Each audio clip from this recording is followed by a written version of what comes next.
Good evening, ladies and gentlemen. I'd like to call the regular monthly meeting of the McCandless Town Council to order. We'll stand for the invocation by, if you wished, for the invocation by Councilman Byers, and remain standing. We meet to serve our community, to use our resources wisely and well, to represent all members of our community fairly, to make decisions that promote the common good. We recognize our responsibility to the past and the future, and the rights and needs of both individuals and community. As trusted servants, we seek blessing on our deliberations and on our efforts here today. May we act wisely and well. I pledge allegiance to the flag of the United States of America and to the republic for which it stands, one nation, under God, indivisible, with liberty and justice for all. Okay, Marie.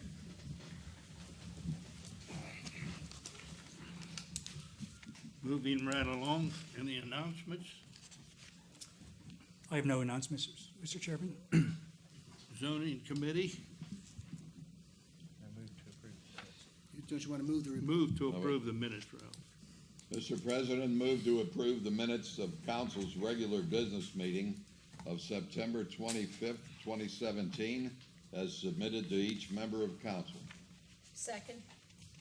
Been moved and seconded. Any discussion on them?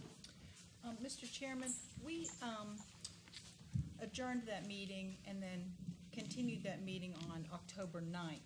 Should those minutes from October 9th, where our reconvened continuation of the business meeting, be part of these minutes before they're adopted? As far as I know, they should. Shouldn't they? Sure. They should be. Okay, well, they're not part of this. They weren't included here. Would you add those to the motion? Ralph, would you add those to the motion? So moved. To add those additional minutes from the October 9th meeting. Okay. So it's been moved and seconded. Any further questions? Should we be able to review those minutes? I haven't seen them before we Have add they them. been published? I've not seen them. That's my question.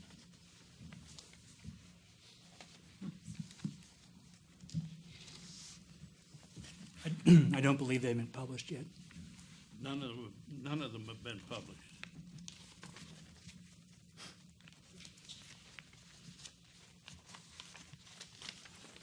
So do we want to table that? That would be my suggestion, to table it until the next voting meeting, to give everyone an opportunity to look at both versions of the minutes, and then defer the vote until the next regular meeting that we have. Does that make sense to everybody? You moved, we tabled. Well, that's what I'm moving. I'm moving, yes. Second. Second. All those in favor of tabling indicate by saying aye. Before you- Opposed? Motion carried. Moving on to the committees, the zoning committee. Mr. President, move to adopt ordinance number 1467, an ordinance amending ordinances number 704, ordinance number 704, proposed by Vincentian Collaborative to change the zoning districts of properties located at 976 East Arcadia Drive and 9399 Babcock Boulevard for zoning district I, institutional, and R-2, 1 and 2 family residential, to R6 Perrin Elderly Housing District, Perrin, and amending the town's zoning map accordingly. Is there a second to that motion? I second. Any discussion? This is, Mr. President, this has been, I would say, discussed quite a bit over the last several meetings we've had, both, I think the most recent meeting we had a discussion on this too. Bruce, did you want to just very simply explain what this is about? Certainly. This is the site of the former Regency Nursing Home, and the applicant, Vincentian Collaborative, wants to build independent living, 90 independent living units. It can't be done with the current zoning, so the zoning that permits that is R6. These lots are split zoned, R2, as you stated, and I institutional. The proposal is to consolidate the two lots and rezone it to R6 so that they can then submit their application to begin the process of getting an approval to build the independent units. Thank you, Bruce. Do we need to vote on that? We have a motion and a second. Yes, we're ready Yeah, to we're vote. ready to vote then. Question on the motion. All those in favor indicate by saying aye. Aye. Opposed, the motion is carried. Mr. President, move to approve the preliminary and final application of Vincentian Collaborative Systems for a subdivision lot consolidation plan, Plan Number 1, closed paren, for Vincentian Regency and Regency Hall Nursing Home of its property located at 9399 Babcock Boulevard, which is at the intersection of Coomer Road and Babcock Boulevard, and proposes to consolidate two lots into one parcel and one zoning lot, as per drawing number 161440, sheet 1 of 1, prepared by Shaw Surveying, Inc., dated July 19th, 2017. Second. Moved and seconded. Do you have a comment on that, Bruce? All this is doing is combining the two lots that we just spoke of, and it will become one zoning lot and one zoning district, which is R6. And again, that will permit the applicant to begin the process of seeking approval to build the independent living units. I would, excuse me, Bruce, I would just add that that has also been extensively discussed at prior meetings, and Correct. It sounds a little complicated at first, but once it's all before you, I think it's clear. Thank you for your explanation. We're ready for a vote, Mr. President? Yes. Any other questions? One question I have is, there at past meetings, there seemed to be some issue regarding stormwater management. Have those issues been solved? Those issues will be addressed at the time of the site approval process, which is the next one. We're going to begin that on November 8th. We're going to begin, or not, the first Tuesday of November. We'll be begin discussion of that. And that's when stormwater management. All we did tonight is approve the rezoning to permit them to begin the process of getting their stormwater and other items approved. Thank you. But that will be forthcoming. Thank you. Any other questions? Been moved and seconded. All those in favor of the motion indicate by saying aye. Aye. Opposed? Motion carried. Mr. President, item number 3, move to approve the subdivision application for a lot line revision for the Blake Grubbs Road Plan of lots located at 10475 Grubbs Road, across from Gulfside Drive, and between Grubbs Road and Country Lane, as per project number 17-12615, pages 1-3, prepared by Hampton Technical Associates, dated September 8th, 2017, with the latest revision being October 3rd, 2017. Second. It's been moved and seconded. We've been over this before. Do you have any comment, Councilman McKim? Bruce has explained this several times. This is and it's been explained and discussed at our meetings. This is a fairly complicated realignment of lots that basically that were at the suggestion of family members who had agreement among themselves as to how it should appear. We have maps that show that, or drawings that show that. Bruce, perhaps you could add something to that. Other than having the maps, I don't know what else to There's say. not much to add, Mr. McKim. It is not creating any new building lots. The residents did not want anything built around them, so the large lot was subdivided and attached to adjoining lots. Thank you. Any other questions? Hearing none, we'll call for a question on the motion. All those in favor indicate by saying aye. Aye. Opposed? Motion carried. You have no further business. No further business for the zoning committee, Mr. President. Finance Committee, Councilwoman Powers. Mr. Chairman, I move to ratify check listing number 10 dated September 15th, 2007 through October 12th, 2017, totaling $1,136,512.98 as submitted to each member of council and is posted on the bulletin board and town website. Second. Been moved and seconded. Any questions on them from anyone on council? Hearing none, we'll call for a question on the motion. All those in favor indicate by saying aye. Aye. Opposed? Motion carried. Mr. Chairman, I move to adopt resolution number 18, a resolution setting dates of various meetings of town council and town boards, commissions, and authorities for the 2018 calendar year. Second. Been moved and seconded. Any discussion on that?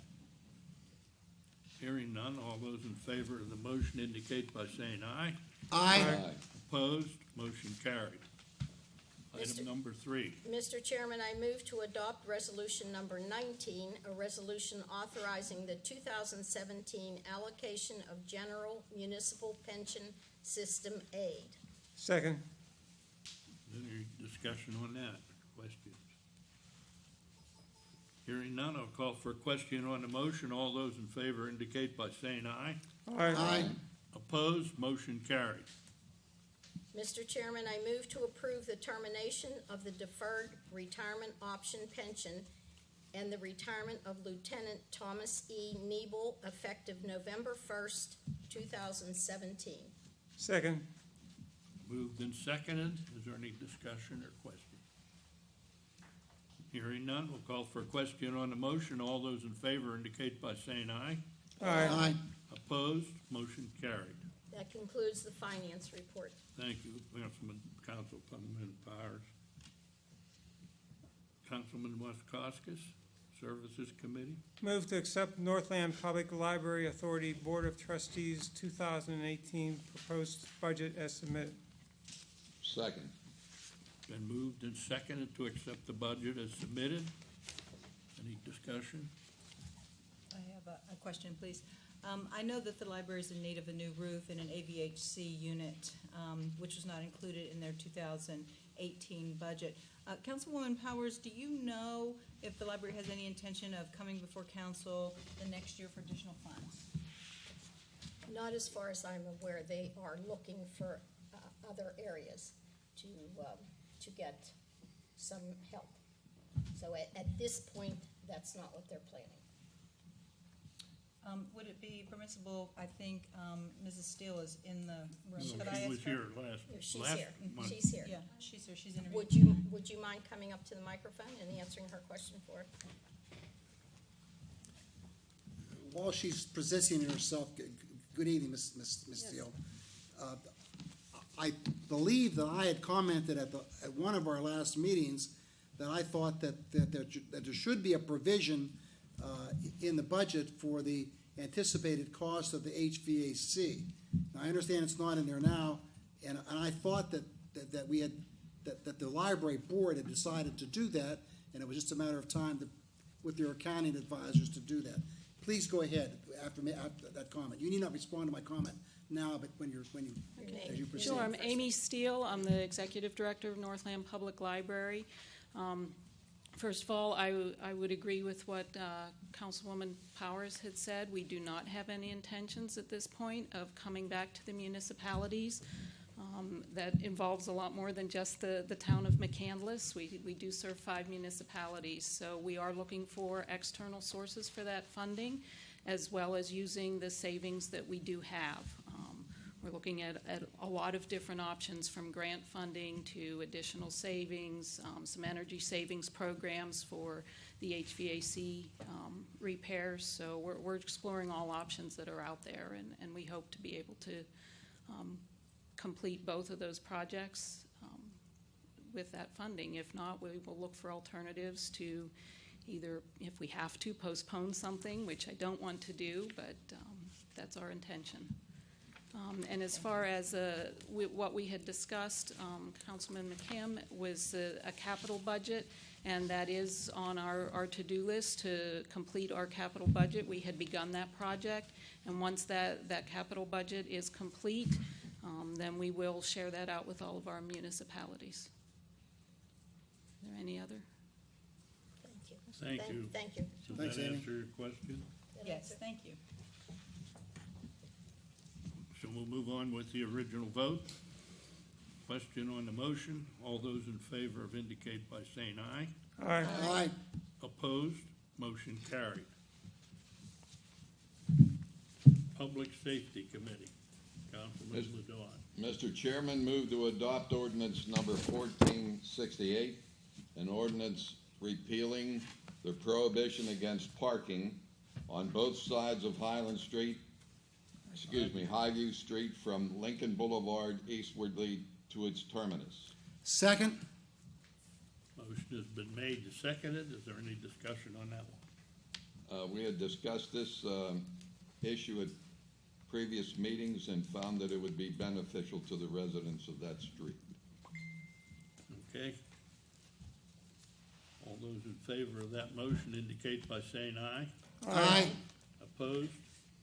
Motion carried.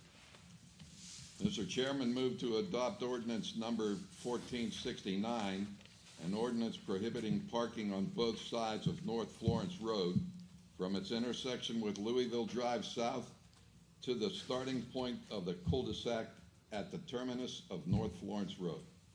Second? Been moved and seconded. Any discussion on that? Yeah, I have a comment. I visited North Florence on Friday, the 20th of this month, which was last Friday, at 3:30 p.m., and Saturday at the 21st at 8:45 a.m. My suggestion is that we use as a last resort no parking in the cul-de-sac, but enforce the parking laws with respect to head-end and rear-end parking in the cul-de-sac. There seems to be a concern that if parking is permitted in a cul-de-sac, such services as trash and recycling collection vehicles and salt and snow removal vehicles would be impaired. I would suggest that with respect to trash and recycling collection, we limit the parking to no parking on the day of trash collection or recycling collection between the hours of 7 a.m. and 5 p.m. on that day, on that particular day. With respect to other things like leaf pickup, consider having the residents bag the leaves so they wouldn't have to, so the truck wouldn't be, unless the truck could get in there. And with respect to snow removal and salting the roads, merely salt the beginning of the cul-de-sac. That's the only place that I see really would need it, because it sort of comes downhill, and unless it was free of vehicles, that would be all they would do. And they may want to consider just putting a salt box like we have on private roads, and therefore that would really free up. Let the people park there, but not parking straight in or face in or rear out. This is to allow, they're allowed to park in the cul-de-sac. Oh, you're Well, Yes, that's this exactly is- what I this was is- going to say, this isn't Steve. quite- I agree with what he's saying. Right, this isn't quite, we had talked about the other thing, which was going to be enforced by already existing laws. Well, and may I add, did I cut you off? No, go for it. Please, thanks. I think we're saying the same thing, Steve. Right. It's just the ordinance as proposed speaks of parking on both sides of North Florence Road from its intersection with Louisville Drive south to the starting point of the cul-de-sac at the terminus of North Florence Road. So your comments, Mr. Warkowskis, seem to, well, clearly contemplated that this motion included action on the on the cul-de-sac, which it Yeah, does not. yeah, I thought it did. Yeah, well, it doesn't, so, Okay. but, does any correction have to be made to what Mr. Warkowskis said then? Other than simply say the motion's the motion? It's already we're only doing it to the start of the second cul-de-sac. Just to start, you mean just the downhill part? Yeah, The road itself, because of the amount of cars that were parked in front of and blocking other people's driveways and entries to their home in the past. Yeah, but okay. So this doesn't include the cul-de-sac itself. Okay, well, I didn't see any cars parked there, but, okay. On that day, yeah, okay. do we have any other questions? That gentleman in the white. My name is Mike Lukowitz. I'm owner of 2 of the duplexes on North Florence. I spoke at the last meeting. I do think this motion is premature in this respect. One omission was notification of owners. The only notifications previous to the letter of October 10th was to the residents. Now, I was not aware of this until literally the last meeting. The tenants cannot affect parking. We discussed some options last time about adding gravel parking maybe to the driveways to enhance the driveways, and I'm willing to do that. I actually have been out there. I'll probably have to have the lot surveyed because you can't just dump gravel. I have to figure out where it's going to go. I've had a contractor out there. I'm looking at options. But literally within a matter of 2 weeks or thereabouts from the notification to the owners to the enactment of an effect on our properties, that's essentially what's happening at this point. And I appreciate your comments. I think there's still some options to review, and I'd certainly like to explore trying to get the cars off the street because I understand, the potential impact of that. But I literally have had almost no time to consider that option because prior to this, literally the only notifications, and I brought this up at the last meeting, had gone to the tenants. The tenants assumed that the owners were being notified, and we were not. So literally, until I just got involved in this issue, I haven't even had a chance to address it. I've tried in the last 2 weeks, but, literally, from my own perspective, I'm going to need more time than that. I'll try to do everything I can to get the cars off the street, and I appreciate the concern, but until then, I have to have a little more time. Right, this motion is not for the cul-de-sac whatsoever. Right? This motion is only to protect residents up above the cul-de-sac from additional parking. We've had problems with gates being blocked and driveways being blocked in the past. So as of now, this motion does not entail the cul-de-sac whatsoever. The entire cul-de-sac is still But why the entire second cul-de-sac. cul-de-sac? That seems to be open. I can't, I've been out there and I know another owner The is here. second cul-de-sac is going to be removed. Correct, but I don't understand why. If you proceed down the road, there's an open cul-de-sac where people should be able Because to it's park. being used as a parking lot. But that's what we need. And it doesn't impede the road. That But it second impedes cul-de-sac, other people's properties. It blocks, there's a gate just above the cul-de-sac, if you're heading out of your cul-de-sac to the right, that has been blocked repeatedly.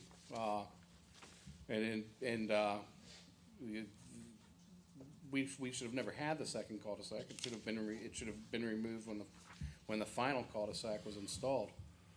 We're trying to keep the road from becoming an actual parking lot, which it is right now. Not just with you, but with Comcast and other utility vehicles that are using it as a lunch break. You'll have multiple trucks idling out there in the middle of the afternoon. Large trucks. but again, let me just make this point.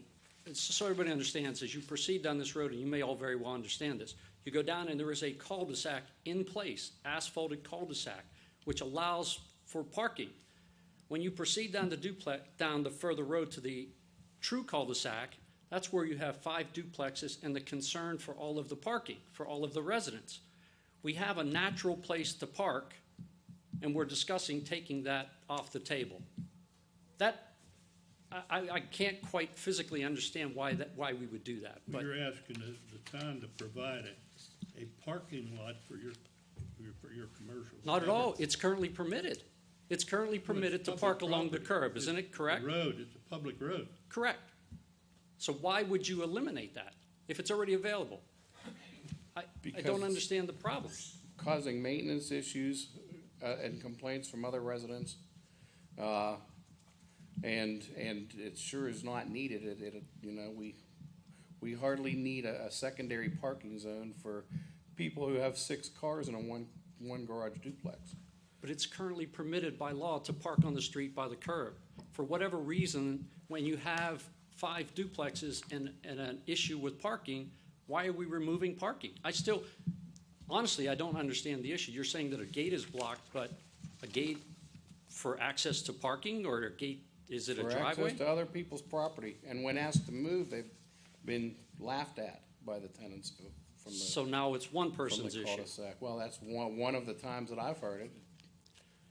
I think you have a natural place for cars to be, and I really think this is premature, and I think we need to look at some other options. Thank Mr. you. Chairman, maybe what we need to do is to table this issue until we discuss it more.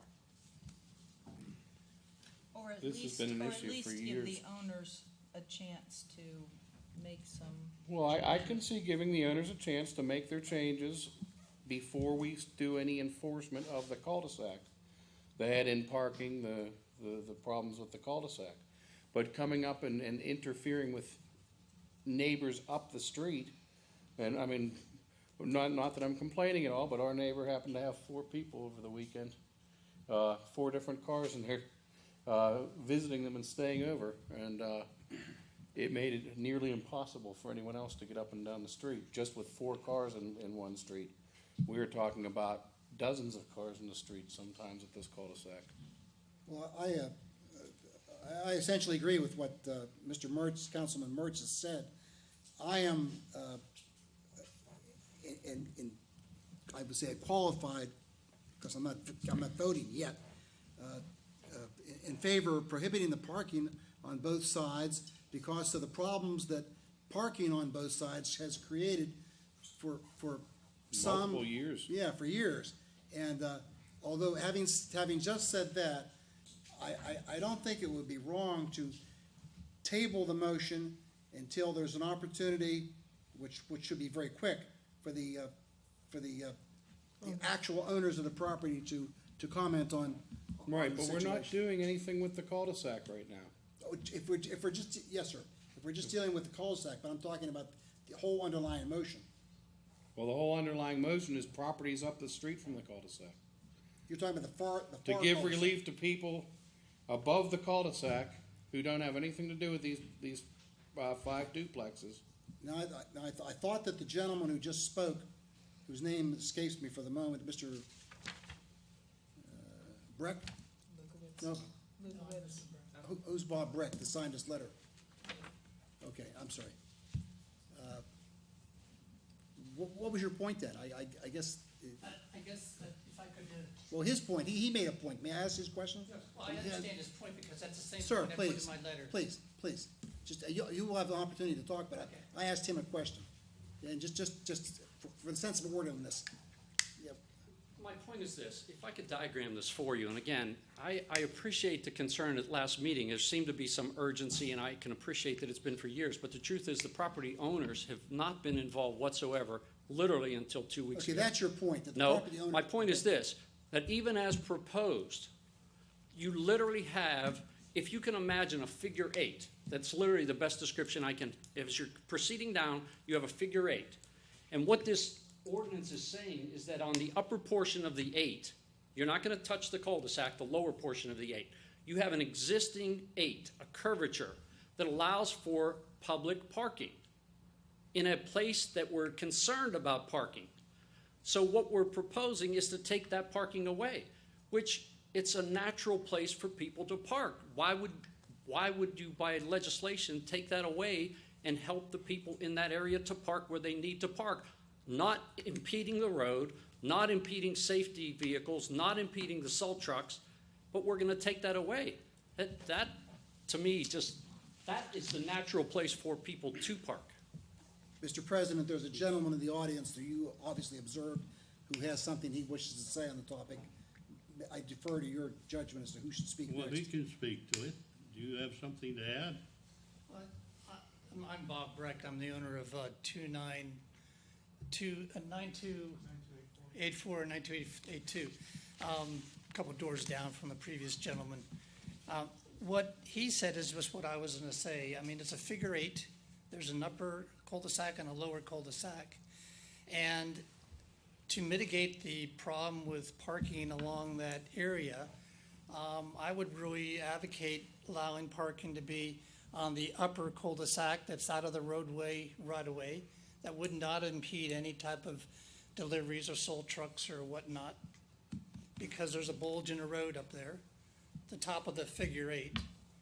And then you got the full cul-de-sac below. So what we're trying to do is increase the amount of parking available. And right now, we have an automatic parking area up on the upper lobe of the eight that could accommodate 4 to 6 cars without impeding the roadway, because it's already paved. And then, of course, you got the lower parking area for the lower cul-de-sac.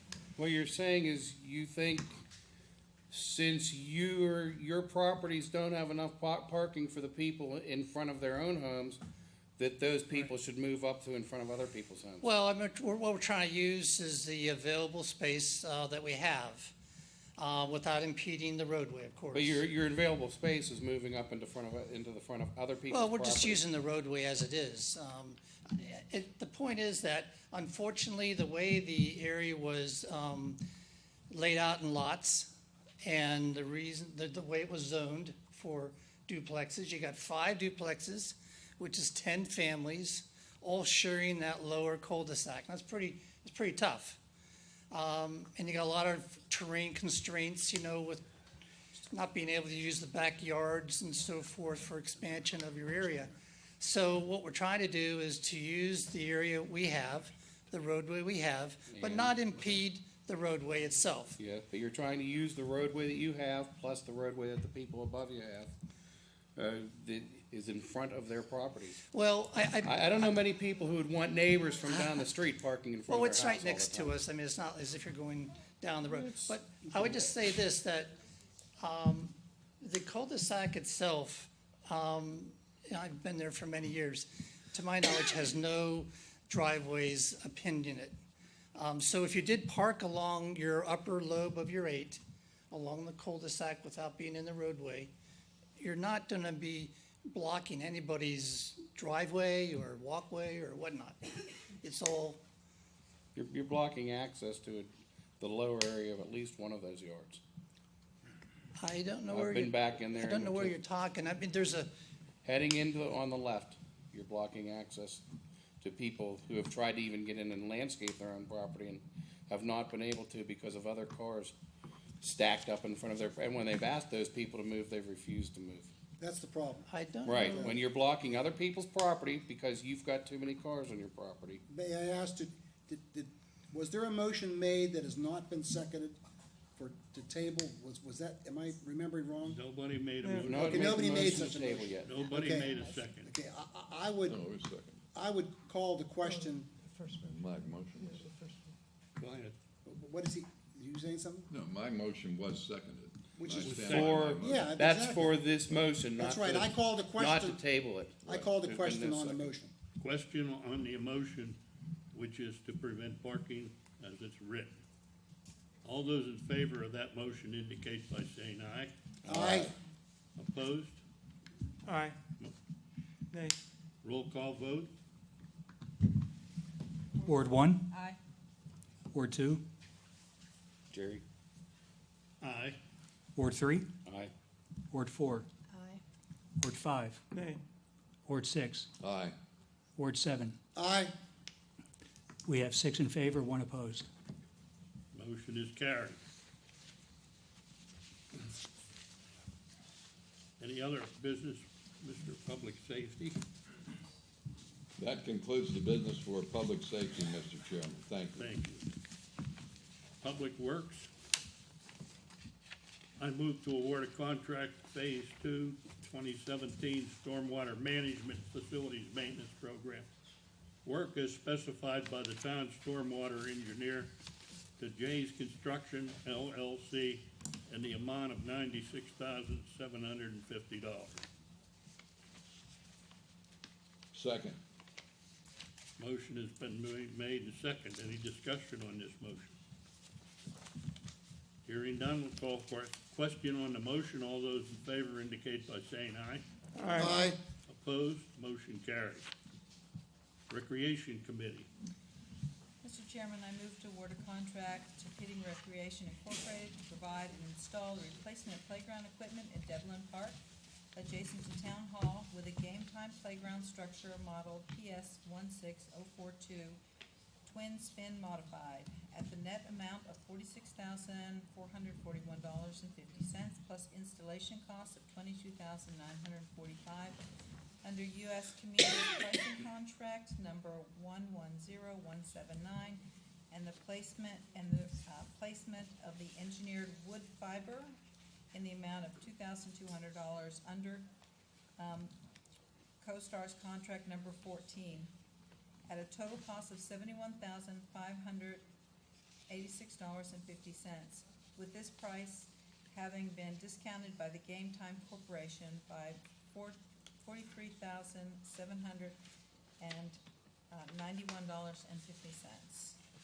Second. Motion has been made and seconded. Are there any questions on this motion? I think we've studied this and went over this enough. Question on the motion. All those in favor indicate by saying aye. Aye. Opposed? Motion carried. Mr. Chairman, move to approve the Environmental Advisory Committee Wall Park Valley Trail Feasibility Project Request, EAC 2017-07, dated October the 11th, 2017. This project will prepare a trail feasibility study from Wall Park to Glen Manor property to be completed by EAC project team with the assistance of town staff and trail associates. A project budget not to exceed $5,000 is requested to recover flagging, blaze paint, photography, mapping, public meeting materials, and potential design assistance and graphics. Is there a second to that motion? I have a comment before, I think just a correction, Ms. Zachary. I think you just inadvertently skipped over MC9 before you did, so that ought to be part of her promotion, that's all. Is that agreeable to you? Thank you, Mr. Rankin. Thank you. Second. Moved and seconded. All those in favor of that motion indicate by saying aye. Aye. Opposed? Motion carried. New business. Anybody have any new business? Public comment. Is there anybody from the audience that wishes to make a comment? Okay, we are going to the committee room. Come up and identify yourself. Rita Martin, Krebs Road. Reg, I think you're taking over Chair for Toby, and I just wanted to say that I attended his meeting at the Heritage Center on Wednesday, and I thought that was a great thing to do, to get out there and talk to people. And I was wondering, do citizens have the availability of using the Heritage Center for meetings? I don't know the answer to that question. Okay, well, I was wondering if you'd look into it. Since our tax dollars paid for it, I think we should be allowed to use it. I want to say also that last Monday, I was here when you interviewed people for the Comprehensive Plan Committee, and I wish that all of our citizens could have been here to see. I want to thank Councilwoman Zachary for initiating that, and all who supported the efforts to advertise and to bring people forward for interviews, because there's so many qualified, experienced people in our community willing to step forward and offer their talents, and I hope that you will consider them instead of the same people all the time. And I also want to say, I know that this is a done deal. We have some money coming back in our taxes, and that's a good thing. But at the same time, when I look around at things that could have been used for an extra police officer, giving some more money to our firemen, that extra up to $2,000 possibility, we could have put it into maintenance for our community center, and also several other things that we need to look at, because there are needs in our community, and maybe even put it towards the exploration of a community center, which we've all been asking for a long time. Anyway, those are my comments. Thank you very much.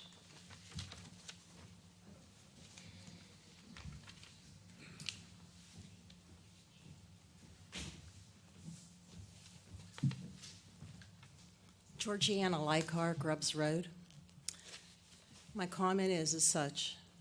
No levels of lead are safe for children. According to the Centers for Disease Control, also known as the CDC, workers and hobby shooters at indoor shooting and firing ranges can carry lead home on their clothing and skin and potentially expose their families to toxic levels of lead. I have a number of studies here supporting exactly what I'm telling you right now. Washing hands, forearms, face before eating and drinking, showering and changing into clean clothes and shoes before leaving the range, and keeping dirty range clothes and shoes separate from other clothing is included in best practices for those who use indoor shooting ranges. How will the gun range and McCandless Crossing enforce this protocol for patrons and employees who, after leaving the range, enter the movie theater, restaurants, possibly bringing with them lead dust on their clothing, transferring it to seats and tables? One other area of concern is lead mitigation inside of the range. The total containment trap, or otherwise known as TCT, is the state-of-the-art, safest, strongest, and most eco-friendly bullet trap in the world.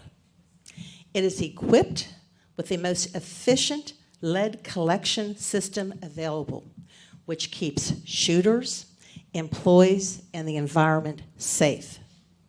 However, it is very costly when compared to the rubber berm system, which has been advertised on Impact's site as the choice of the system they will be using. The residents and patrons of McCandless and McCandless Crossing are entitled to complete disclosure from the town regarding how these two areas of concerns will be addressed. And again, the supporting documents I have here are from OSHA, CDC, the National Toxicology Program, as well as many gun enthusiast clubs who also adhere to these standards. Thank you. If you would like them. Sure. Bruce, take them. I have one question, ma'am. Georgie? Georgianne, I just have one question. I understand your remarks, and I respectfully will examine them when they come my way. Have you or anyone else have you commented, concerned about the items that you mentioned to the county for the firing range that I can hear from my home? Doesn't bother me, but there's a firing range right up in North Park that must be accumulating lead bullets, and that our police officers maybe are guilty of the very thing that you're raising. I have no idea. I don't know what type of bullet containment system they use. I don't know how they recycle, how they reload. I'm really not familiar with that. Are you familiar with what the Impact proposes to do?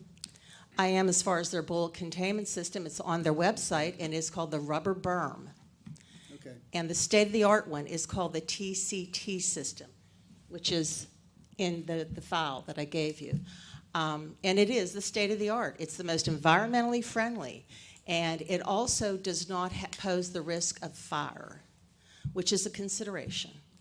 If the range is not upkept on a regular basis as far as cleaning and maintenance with the rubber berm system, a fire could happen. So we have to depend upon the people who work there to not cause the hazard. I think the town should take responsibility for this. But you have not inquired of the county about any problems that might exist with respect to the firing range that's right a very short distance from right here. The outdoor ranges are completely different from the indoor ranges. Have you or have you not? No, I haven't. Okay, It's not my that's concern. That's all I asked you. It's not my concern. I don't understand, though, if you're concerned with impacts, why are you not concerned with the firing range? I mean, that's also in this area. Actually, the firing range, too, is a governmental type of organization. This is a private enterprise. So that's what you're that's my take on it. It's been there for many years, and I think because it's used by police and other type of people, exclusively. It's not a public range. It is private only for police and law enforcement. They have their own strict guidelines. Well, Impacts also trains police. They do, but that doesn't mean they're going to follow the same protocols as a range in North Park that is run by the police. They're going to train them, but the oversight and how this whole thing emerged and how it was contrived and passed, as we're going to trust him and his judgment and his team, which I think should have deserved a little more exploration and explanation ahead of time, just to make sure it is the possibly safest possible enterprise. I just feel that we're zeroing in on one person.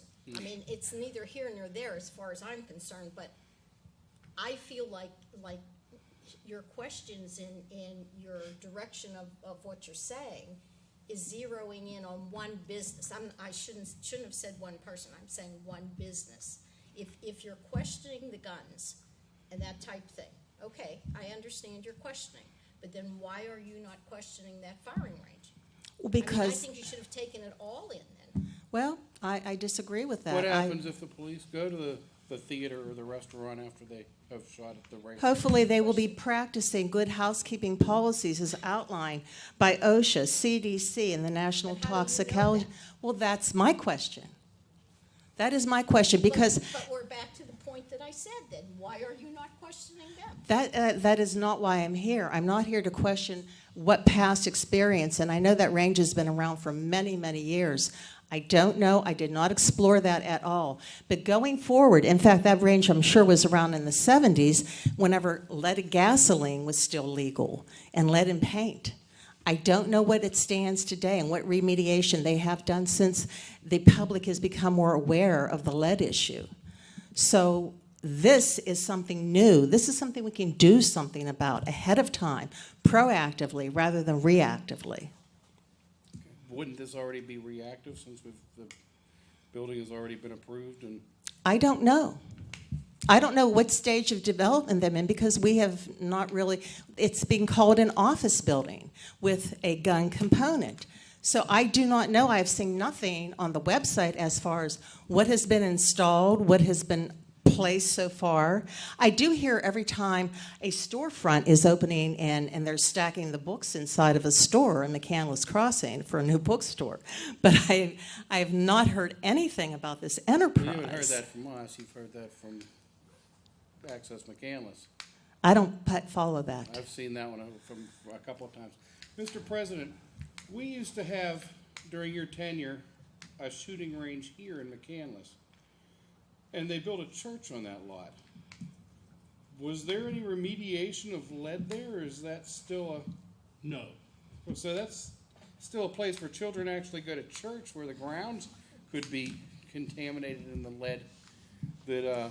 Well, many of us carried bandoliers with ammunition around. We didn't get lead poisoning.